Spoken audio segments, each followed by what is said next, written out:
Programa Simples Assim. Apoio Unimed Catanduva. Mudando para melhor. Mudando para você. Colegião. Acreditamos que a educação pode ajudar o mundo a se transformar. Instituto EDEC. Educação, desenvolvimento e capacitação.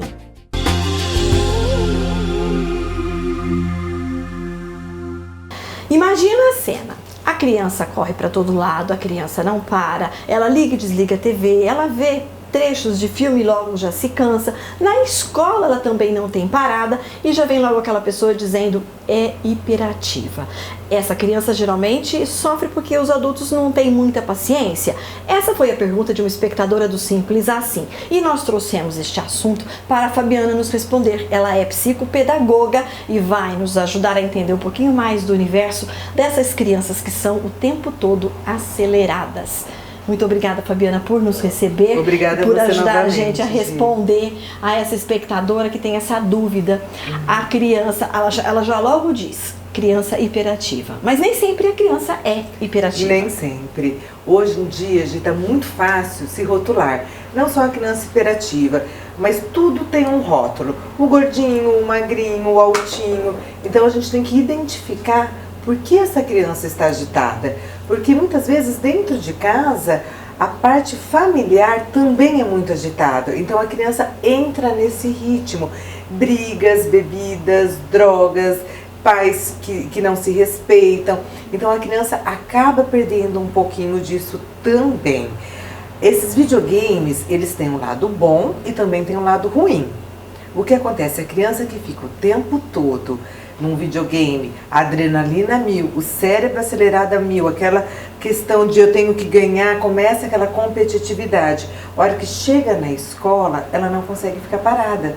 Porque muitos pais deixam as crianças jogando videogame achando que vai dar paz para o pai, vai ficar mais tranquilo. Mas na verdade a criança está numa excitação maior dentro do videogame. Porque a cabeça dele está muito agitada, correndo atrás disso. Porque o pai não tem paciência de fazer um jogo de tabuleiro, de correr, dar uma volta no quarteirão. Porque isso sim faz com que a criança gaste as suas energias. As energias não são gastas nos videogames, em celulares e computadores.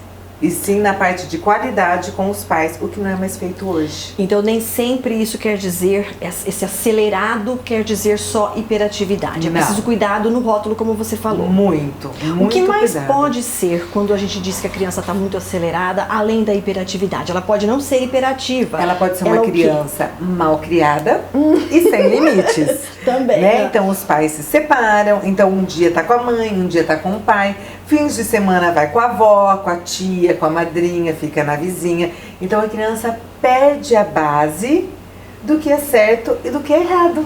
Porque toda criança tem que ter limite e tem que ter uma base. Horário para deitar, horário para levantar. Então a criança faz o que ela quer e ela começa a ser manipuladora. Você não vai deixar? Eu vou pro meu pai. Então ela sempre faz o que ela quer. Então quando ela tem que enfrentar uma sociedade, que no caso a sociedade da criança é a escola, ela não se autocontrola. Porque ela não tem esse limite. Ela não tem uma hierarquia do que é certo e do que é errado. Essa é uma outra questãozinha também a ser trabalhada. E uma outra hoje que está sendo muito falada é a síndrome do cérebro acelerado. Que a é criança isso? tem tanta atividade o dia todo, que ela não descansa. É muita informação na cabeça da criança. Nem mesmo quando chega a hora de dormir. Principalmente, ela deita às 10 horas, mas a criança leva 2 horas a mais para pegar no sono do que nós adultos. Então ela não consegue dormir. Então ela deita às 10, 11, meia-noite, ela está acordada. Às 6 horas ela está indo para a escola. Então ela chega na escola cansada. Tanto que a gente tem muita reclamação das crianças que dormem na primeira e na segunda aula. Normal acontecer isso. Porque não pega o ritmo ainda do dia. Porque ela sabe que ela vai sair da escola, ela vai para o inglês. Do inglês ela vai para aula de matemática. Da matemática ela vai para psicóloga. Da psicóloga ela vai para... E aí o dia da criança é todinho preenchido. Mas, peraí, Fabiana, muitos pais fazem isso, de tentar preencher o dia até por conta de preparar este filho para o futuro como um profissional que saiba um idioma ou 2 a mais, que tenha um exercício, uma atividade física, então, por exemplo, a natação, o futebol e etc. Que tenha o acompanhamento de uma aula extra, às vezes não vai tão bem, matemática ou português, por exemplo. Então, os pais fazem isso com a melhor das boas intenções? Nem sempre. Tá Muitas vezes... errado isso? Nem sempre. Cada caso, Gi, é um caso. A gente não pode generalizar. Por exemplo, alguns pais fazem isso como uma transferência de responsabilidade. Eu não tenho paciência de sentar e fazer uma lição com o meu filho. Então, estou pagando. Mando ele para um Kumon, por exemplo. Isso, quer dizer, eu estou transferindo para que alguém assuma o meu papel de pai. Porque hoje em dia está muito difícil ser pai e mãe. A questão tornou-se somente o capitalismo, o financeiro. Às vezes a gente vai conversar, mas eu já pago tudo, mas eu já fiz isso, mas eu já paguei aquilo. Então, para o pai, muitas vezes, isso basta. Encher a agenda do filho. Presentear. Então, aí vai criando o quê? Uma ansiedade. Por exemplo, a criança, ela quer um celular hoje. Ela quer hoje. Ela não vai querer esperar chegar para o Natal, porque o amigo ganhou hoje, ela também quer. Então, o pai vai, parcela em 10, 15 vezes, mas o celular está ali. E essa ansiedade vai frustrando cada vez mais a criança, porque ela vai ficando uma criança insatisfeita. Porque tudo que ela quer, ela tem na hora. E o que é que a gente faz para acabar com isso? Gerando já vi ansiedade. Que vai aumentando e uma coisa vai virar uma bola de neve. E tá virando. E para acabar com isso, tem jeito? Claro que tem. Mas os pais não estão conseguindo, porque antigamente os filhos obedeciam aos pais. Hoje os pais estão obedecendo os filhos. Parece que os pais estão com medo de dizer não. E dizer não é amar. E dizer não é muito difícil. E você vê hoje as crianças que os pais dizem não, são as crianças que se dão muito bem.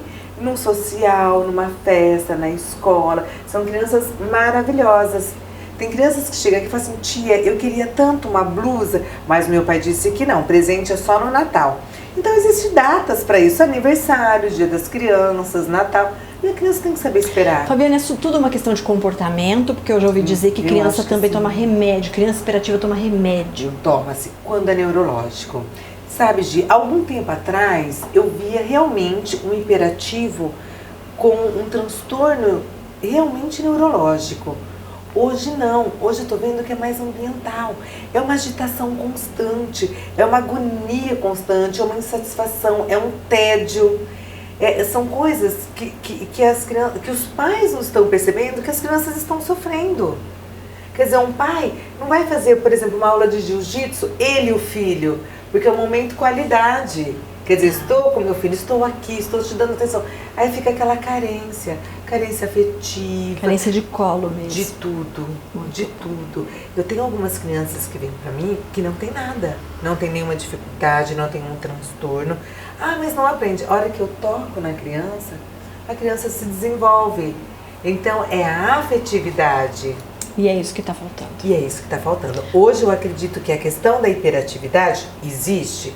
Existe, é um transtorno neurológico? É um transtorno neurológico. Temos que tratar? Sim, mas você tem que levar num profissional correto, um neurologista que seja especialista nisso. Sempre bons profissionais.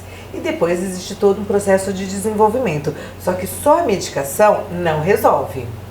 É a mesma coisa, se você é um diabético, toma remédio para diabetes e come doce. Não vai resolver. Não. E assim é o hiperativo. Tá bom. Tem que ter e os pais têm que se adaptar. São os pais que têm que chegar à criança e não a criança aos pais. Muito obrigada mais uma vez pela sua ajuda. Obrigada a você, Gil. O prazer foi meu.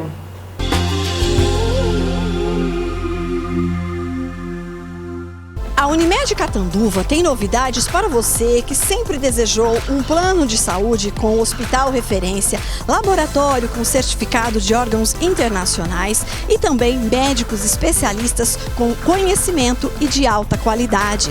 Faça uma consulta. A Unimed tem planos que cabem no seu bolso. São planos a partir de R$ 71,40 por pessoa. Visite a Unimed Catanduva na Rua Rio Preto 477. Unimed Catanduva, mudando para melhor, mudando para você.